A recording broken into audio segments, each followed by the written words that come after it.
আজকের বড় খবর, চেন্নাই সুপার কিংস শিবিরে বড় স্বস্তির খবর। অনেকটাই সুস্থ হয়ে উঠেছেন মহেন্দ্র সিং ধোনি। তবে কি দিল্লি ক্যাপিটালসের বিরুদ্ধে ম্যাচে নামতে চলেছেন তিনি? তার সঙ্গে আরো একটি বড় আপডেট, দলের গুরুত্বপূর্ণ বিদেশি ব্যাটার বেবি শো কি ফিরছেন?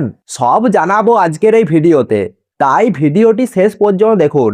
এই মুহূর্তে খুব একটা ভালো অবস্থায় নেই চেন্নাই সুপার কিংস। আইপিএলে এই মরশুমে টানা 3টি হার, মানে হারের হ্যাট্রিক। এই অবস্থায় দাঁড়িয়ে দলের আত্মবিশ্বাসে ধাক্কা লাগা অনেকটা স্বাভাবিক। পয়েন্ট টেবিলেও চেন্নাই অনেকটা পিছিয়ে পড়েছেন।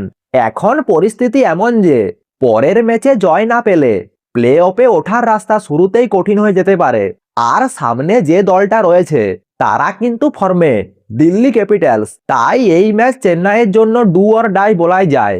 চেন্নাইয়ের এই খারাপ অবস্থার অন্যতম কারণ মহেন্দ্র সিং ধোনির অনুপস্থিতি। প্রস্তুতি ম্যাচের সময় তিনি পায়ের পেশিতে চোট পেয়েছিলেন, ফলে প্রথম 3টি ম্যাচে তিনি খেলতে পারেনি।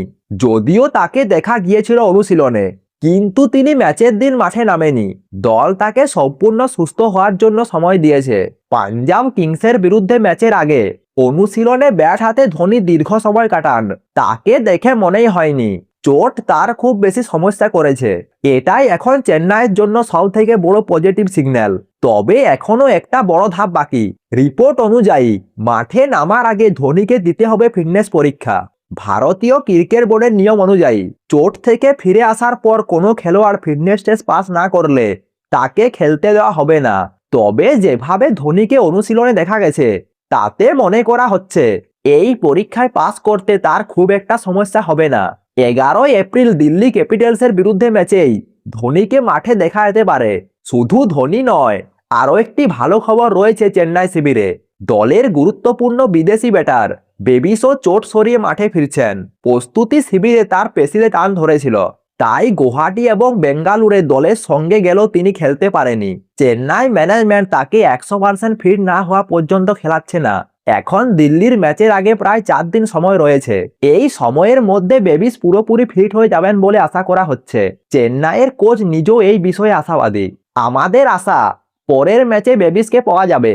এখনো 4 দিন সময় রয়েছে। এই সময়ের মধ্যে সে মাঠে নামার জন্য প্রস্তুত হয়ে যাবে। এই বক্তব্য থেকেই পরিষ্কার দল বেবিসের প্রত্যাবর্তনের অপেক্ষায় রয়েছে। বেবিস না থাকলে সব থেকে বেশি সমস্যায় পড়ছে চেন্নাইয়ের মিডল অর্ডার। বিদেশি 4 জন খেলোয়াড় খেলানো সম্ভব হয়নি, ফলে ব্যাটিং লাইন আপে ভারসাম্য নষ্ট হয়েছে। যদিও ধোনি বেবিস দুজনেই ফিরতে পারেন, তাহলে দলের ব্যাটিং অনেকটাই শক্তিশালী হয়ে উঠবে।